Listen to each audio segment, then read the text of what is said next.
Hello student. आज हम ऊतक वाली जो चैप्टर है क्लास 9th का और 11th का उसका क्लास अभी हम शुरू करने वाले हैं, जिसमें जंतु ऊतक के विषय में आपको बताने वाले हैं। ये जंतु ऊतक जो है, ये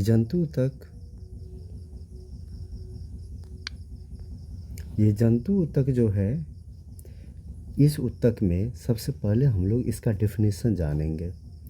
डेफिनेशन क्या है? तो डेफिनेशन यहाँ दिया हुआ है। कहता है जंतुओं के शरीर में समान प्रकार की कोशिकाएं मिलकर समूह बनाती है और विशेष कार्य करती है। इन्हें ऊतक या टिश्यूज कहते हैं। मतलब कि मैंने आपको क्लास में बताया हूँ कि एक सी संरचना और एक सी कार्य करने वाले कोशिका समूह को क्या कहते हैं? ऊतक कहते हैं। और ऊतक में जो जंतु ऊतक का जो प्रकार है वह प्रकार है, आपको यहाँ पे 4 प्रकार दिखाएंगे। जो 4 प्रकार इस प्रकार से है, यहाँ पर आप देख रहे हैं कि 4 प्रकार जो है, पहला है उपकला ऊतक, दूसरा है संयोजी ऊतक, तीसरा है पेशी ऊतक, चौथा है तंत्रिका ऊतक। जिसमें से सबसे पहले हम लोग जानेंगे उपकला ऊतक के बारे में। तो उपकला ऊतक में दिया गया है, थोड़ा हम जूम आउट कर लेते हैं, 1 मिनट जूम आउट कर लेते थोड़ा और, ताकि अच्छा से दिखाई दे। चलिए, उपकला ऊतक जिसको एपिथेलियल टिश्यूज कहेंगे, यह ऊतक शरीर की सतह को ढकता है तथा आंतरिक अंगों की परत बनाता है।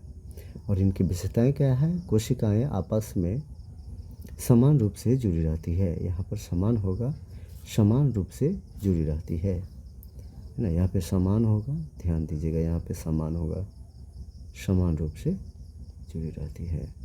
नेक्स्ट है अंतरकोश के पदार्थ। अंतरकोश के पदार्थ बहुत कम या अनुपस्थित रहेगी, इस चीज़ में ये ध्यान देना है।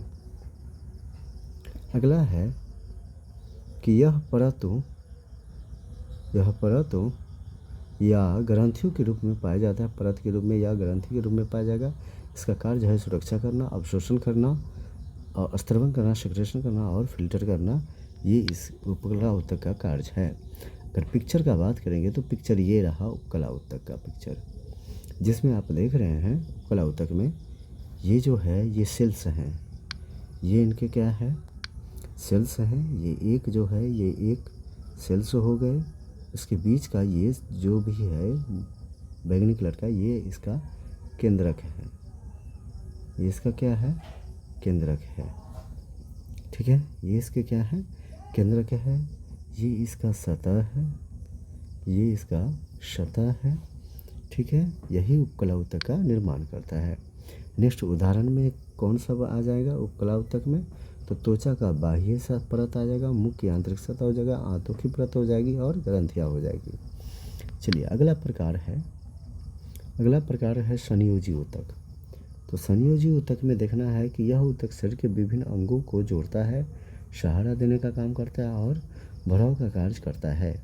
इनकी विशेषताएं क्या है? तो विशेषताएं देखिए कि इनकी विशेषताएं हैं कि इनकी कोशिकाएं परस्पर दूर स्थित रहती है। अंतरकोश के पदार्थ का अधिक मात्रा होता है। अंतरकोश के पदार्थ का अधिक मात्रा होगा इसमें। और इसमें रक्त, अस्थि, वसा, उपास्थि, कार्टिलेज आदि शामिल हैं। इसका कार्य क्या है? तो इसका कार्य है सहारा देना, जोड़ना, भराव पोषण करना, ऊर्जा संग्रह करना, और एक कार्य इधर भी है, ऊर्जा संग्रहित करना और परिवहन करना, जो रक्त के माध्यम से है। और इसका उदाहरण हो जाएगा, उदाहरण इसका क्या है? तो उदाहरण है रक्त है, हड्डी है, उपास्थि है, वसा है, त्वचा है, त्वचा की डर्मिस परत, मतलब सबसे ऊपरी परत। चलिए, अगला है पेशी ऊतक। ये पेशी ऊतक क्या है?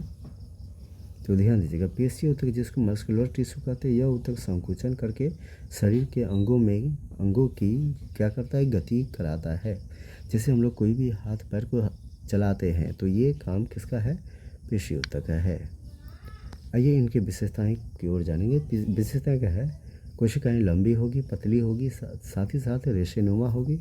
इनमें संकुचन और परागण की क्रिया पाई जाएगी और इनमें जो है प्रोटीन, इसके आंतरिक भाग में प्रोटीन पाया जाता है। नेक्स्ट है इसका कार्य। इसका कार्य क्या है? शरीर के अंगों की गति करना, रक्त संचारण में सहायता करना, मुद्रा एवं संतुलन बनाए रखना, मतलब कि शरीर का बैलेंसिंग जो है यही ऊतक करते हैं। और ये जो फोटो देख रहे हैं, ये फोटो किसका है? तो पेशी ऊतक का फोटो है। ये टोटल फोटो किसका है? पेशी ऊतक का फोटो है। आप ड्राइंग कर लीजिए। इस पेशी ऊतक में क्या है? ये जो है इसका नाम है केंद्रक। इसका नाम क्या है? केंद्रक है। और ये जो है ये सेल्स हैं। ये क्या है? सेल्स है। इस सेल्स में एगो चीज़ देख लीजिए कि इसमें जो ये देख रहे हैं ये नुकीला भाग, ये इसमें नुकीला भाग होते हैं। यहाँ पर देखते हैं ना, ये इस तरह के संरचनाओं में ये बने हुए रहते हैं। केंद्रक एगो में कई केंद्रक पाए जाएंगे जो इनको कार्यरत बनाने में मदद करता है। आगे है उदाहरण क्या है? हृदय की मांसपेशियाँ हैं, बाहों की मांसपेशियाँ, मतलब बाहों की मांसपेशियाँ, आंतों की दीवार होगी, मांसपेशियाँ इत्यादि होंगे। अगला प्रकार है, सबसे लास्ट प्रकार है आपका चौथा, जिसको तंत्रिका ऊतक कहते हैं। तंत्रिका ऊतक क्या है? तो तंत्रिका ऊतक जिसको नर्वस टिश्यू कहते हैं, यह ऊतक उदलन ग्रहण करके उसे दूसरे भागों में पहुंचाता है। उद्दीपनों, यहाँ पर उद्दीपन बोलेंगे, उद्दीपनों को ग्रहण करके यह दूसरे भागों तक पहुंचाता है। इनकी विशेषताएं क्या है? तो विशेषताएं देखिए, मुख्य कोशिका इनका क्या हो जाएगा? ये न्यूरॉन हो जाएगा।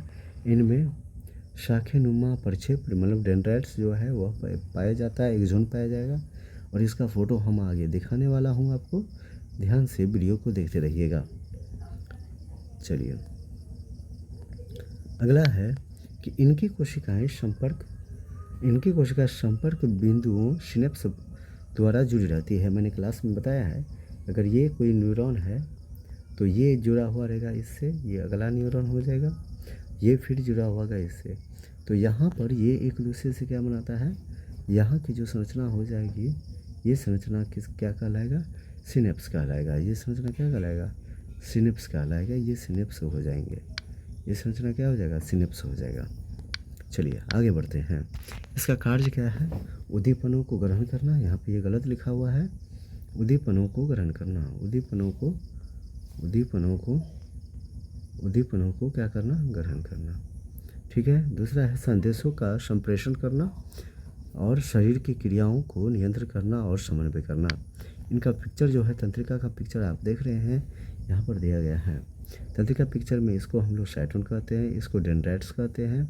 और ये जो तंतु गया है इधर, इस तंतु को हम लोग एक्सोन कहते हैं।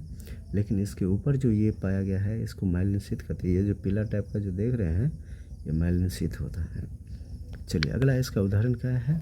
तो ये पाया जाएगा कहाँ पर? मस्तिष्क में पाया जाएगा, मेरुरज्जु में पाया जाएगा, तंत्रिकाओं में पाया जाएगा। चलिए लास्ट इसका सारांश हम लोग देखें। तो सारांश में क्या है? तो सारांश में है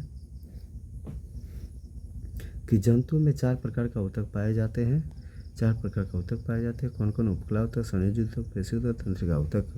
नेता यह ऊतक मिलकर के विभिन्न कार्यों को सुरक्षा, गति, संप्रेषण, विभिन्न ऊतकों को संप्रेषण, नियंत्रण और समन्वय करने में मदद करता है। यह ऊतकों में कोशिकाओं की रचना एवं स्थिति कार्य अनुसार भिन्न होती है। चलिए 4 प्रकार के ऊतक के बारे में यहाँ पे दिया गया है। आप इनको क्या कीजिएगा?